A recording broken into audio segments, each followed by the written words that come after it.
Era el 1 de abril de 1829.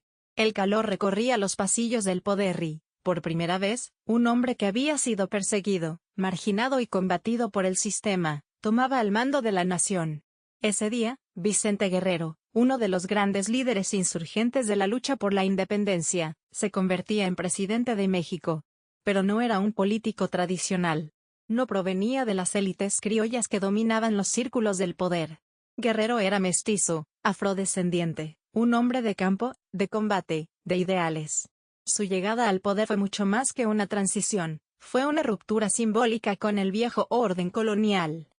Su toma de posesión no fue solo un acto protocolario, fue un momento de alto voltaje político y social. Porque en Guerrero se encarnaba el espíritu de la insurgencia, de esa resistencia que durante años luchó por romper las cadenas del dominio español y, luego, por impedir que la nueva república fuera solo una continuación del viejo régimen con distintos nombres. Guerrero era, para muchos, la esperanza de un país más justo. Para otros, un peligro. Un intruso en el trono reservado a los civilizados. Pero, ¿cómo llegó ahí? Vicente Guerrero había sido uno de los líderes militares más persistentes de la Guerra de Independencia. Mientras otros claudicaban, él resistía. Cuando los grandes caudillos habían caído o negociado con el enemigo, él seguía en la sierra, con un ejército improvisado pero decidido. En 1821, se unió a Agustín de Iturbide para firmar el Plan de Iguala, que selló la independencia de México. Años más tarde, se enfrentaría al mismo Iturbide, ya convertido en emperador, para derribar su ambición monárquica. Guerrero no quería títulos. Quería justicia. La presidencia no fue un regalo, ni una concesión. Fue el resultado de alianzas políticas complejas, de tensiones entre federalistas y centralistas, de la creciente presión del pueblo que veía en él una figura legítima. Fue el Congreso quien lo declaró presidente, tras unas elecciones disputadas y marcadas por el poder del entonces influyente Lorenzo de Zavala. Guerrero asumió la presidencia en un momento de inestabilidad brutal, revueltas internas, amenazas externas, un país aún sin identidad clara. Pero lo hizo con una convicción: gobernar para los más olvidados. Desde el primer día, su presidencia fue incómoda para las élites. Porque su sola presencia cuestionaba las estructuras del poder tradicional. Porque hablaba en nombre de los pobres, los indígenas, los afromexicanos, los campesinos. Porque no venía a representar lo de siempre. La historia oficial muchas veces ha minimizado su papel, limitándolo al episodio de la abolición de la esclavitud, sin duda uno de sus mayores logros, pero Vicente Guerrero fue más que eso. Fue un presidente de ruptura, de conciencia social, de ideales profundos. Fue, quizá, el primer intento real de gobernar desde y para el pueblo en una joven república aún dominada por intereses coloniales. Cuando Vicente Guerrero asumió la presidencia en 1829, México era un país recién nacido, pero ya exhausto. Apenas habían pasado 8 años desde la consumación de la independencia, y la joven nación se debatía entre la esperanza y el caos. Las promesas de libertad y justicia aún no se cumplían. La economía estaba devastada, la sociedad fracturada y las instituciones eran apenas estructuras improvisadas. Guerrero no solo heredó una silla presidencial, heredó un campo minado. Políticamente, el país era un hervidero. Las tensiones entre federalistas y centralistas dividían al Congreso, al ejército y a la sociedad. Las ideas de República Federal, inspiradas en Estados Unidos, chocaban con la visión centralista que soñaba con un poder fuerte desde la capital. En medio de esa pugna, surgían líderes con ambiciones propias, ejércitos personales y lealtades cambiantes. Las rebeliones eran frecuentes. Las traiciones, moneda corriente. Guerrero asumió en un contexto donde la estabilidad era una ilusión. Socialmente, la desigualdad era brutal. Aunque la independencia había prometido igualdad entre todos los mexicanos, en la práctica el país seguía gobernado por las élites criollas que habían heredado el poder colonial. Los pueblos indígenas seguían siendo explotados y excluidos. Las comunidades afrodescendientes, como la de Guerrero mismo, eran invisibilizadas o tratadas con desprecio. Los campesinos vivían bajo el yugo del latifundio. La brecha entre los ideales de la revolución y la realidad cotidiana era abismal. En el plano económico, el país estaba en ruinas. Las guerras de independencia habían destruido la infraestructura, paralizado el comercio y vaciado las arcas públicas. Las minas, antiguo motor económico de la colonia, estaban abandonadas o en manos extranjeras. La agricultura, base de la subsistencia de millones, apenas podía sostenerse. México no tenía un sistema bancario sólido, ni moneda estable, ni capacidad recaudatoria efectiva. La deuda externa se acumulaba. La pobreza era la regla, no la excepción. Y, como si todo esto no bastara, el país enfrentaba amenazas del exterior. En particular, de España, que aún soñaba con recuperar su antigua colonia. En ese mismo año, 1829, se concretaría un intento real de reconquista. Una expedición militar española desembarcó en las costas de Tampico, al mando del brigadier Isidro Barradas. Fue un recordatorio brutal de que la independencia no era un capítulo cerrado, sino una lucha que aún seguía abierta. En este escenario tan convulso, Guerrero representaba una excepción. No era parte del club político tradicional. No venía de la aristocracia criolla ni de los círculos ilustrados de la capital. Su liderazgo se había forjado en la montaña, en la guerrilla, en la resistencia. Su vínculo con el pueblo era real, directo, visceral. Por eso su llegada al poder incomodaba tanto, porque recordaba que México no solo pertenecía a los de siempre. Pero también por eso su presidencia fue tan frágil. Guerrero gobernaba rodeado de enemigos, en el Congreso, en el ejército, en las calles. Y lo hacía en un país que aún no sabía si quería ser república o imperio, centralismo o federación, libertad o jerarquía. En medio de esa tormenta, intentó poner en marcha un proyecto de justicia social. Y aunque su mandato fue breve, el impacto de su paso por la presidencia todavía resuena. Gobernar en medio del caos es difícil. Gobernar con dignidad en medio del caos es heroico. Vicente Guerrero no llegó al poder para representar los intereses de los de siempre. Su presidencia fue un intento audaz, aunque breve, de gobernar desde abajo, desde los márgenes, desde la voz de los olvidados. Su visión de país no era la de los salones ilustrados ni la de los caudillos que cambiaban de bando por conveniencia. Guerrero creía en un México libre, igualitario y justo, pero también sabía que eso no se lograría solo con discursos. Había que actuar. Uno de sus actos más contundentes fue la abolición total de la esclavitud en México, decretada el 15 de septiembre de 1829. No fue un gesto simbólico. Fue una decisión con peso político, económico y social. Guerrero, afrodescendiente él mismo, sabía lo que significaba vivir bajo el estigma del color de piel. Su decreto no solo liberó a las personas esclavizadas en los estados que aún practicaban esa brutal institución, como Veracruz o Tamaulipas. También envió un mensaje claro al mundo: en México no había lugar para la esclavitud. En ese momento, el país se adelantó incluso a potencias como Estados Unidos, que tardarían décadas más en abolirla. Además, Guerrero impulsó políticas en favor de la educación popular. Sabía que sin conocimiento, la libertad era frágil. Fomentó la creación de escuelas y apoyó el acceso a la educación para sectores marginados.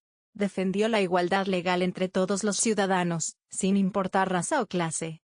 Intentó reducir el poder de la oligarquía, y redistribuir recursos para equilibrar mínimamente las condiciones. Era, en esencia, un presidente con proyecto social. Sin embargo, su lucha fue cuesta arriba.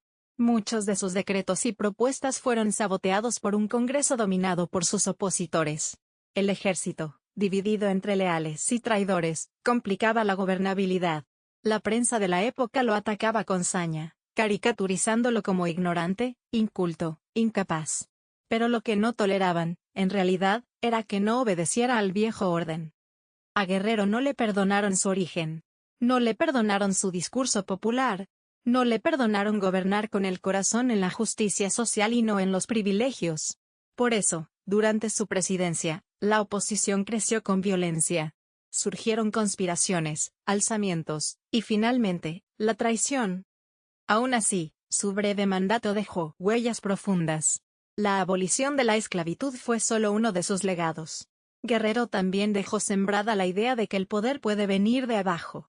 Que un campesino mestizo, afrodescendiente, sin títulos nobiliarios, puede ocupar la silla presidencial y defender al pueblo desde el Estado. Su tiempo en el poder duró menos de un año. Pero su mensaje, su presencia, su lucha, trascendieron el calendario.